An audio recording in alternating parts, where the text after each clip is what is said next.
Kumain na kayo. Bitawan mo. Sabi ko, kumain na kayo. Bitawan mo ako! Alam ko na ang lahat, Ivan! Alam ko na. Naaalala ko na ang lahat. Naaalala ko na si Lolong. Naaalala ko na siya ang tunay kong mahal. Na siya ang tunay na ama ni Mimay. At hindi ikaw.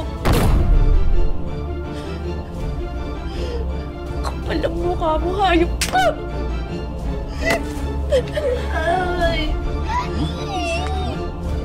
Nasaktan ako, Ivan! Alam mo na, ha? Alam mo na? Alam mo na nga! Ha?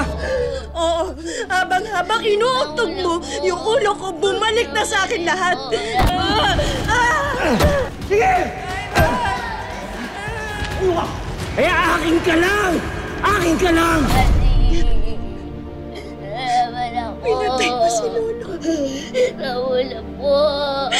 Pinatay mo lahat ng mga mahal ko sa buhay. Kay Mama.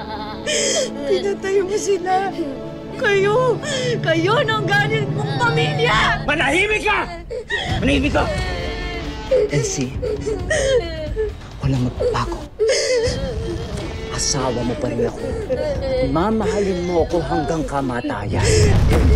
Kaya lahat ng sasabihin ko sa'yo, susundin mo!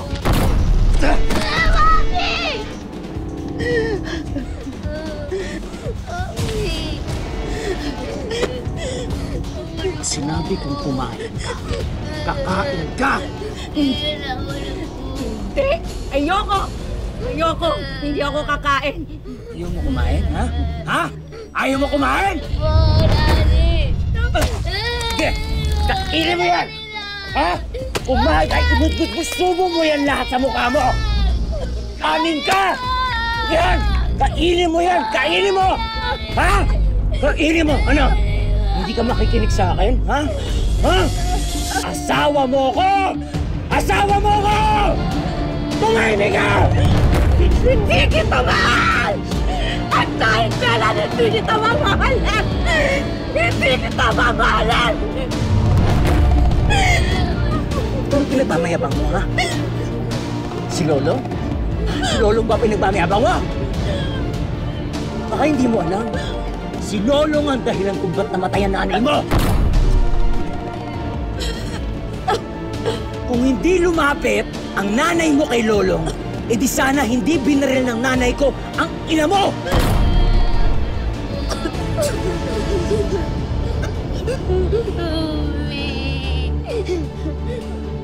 Sinabi mo?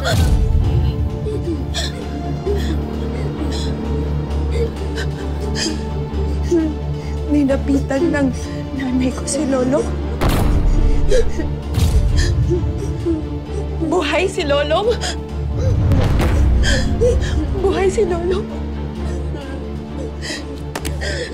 Wala po, Daddy. Eh ano na?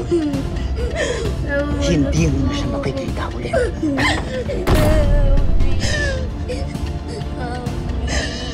Nasaan na ba yung panlinis sa mukha nito?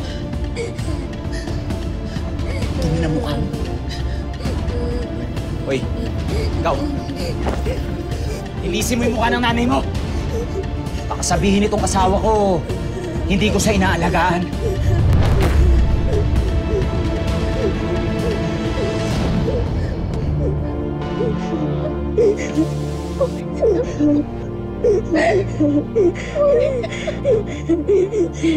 Ayaw mo ba?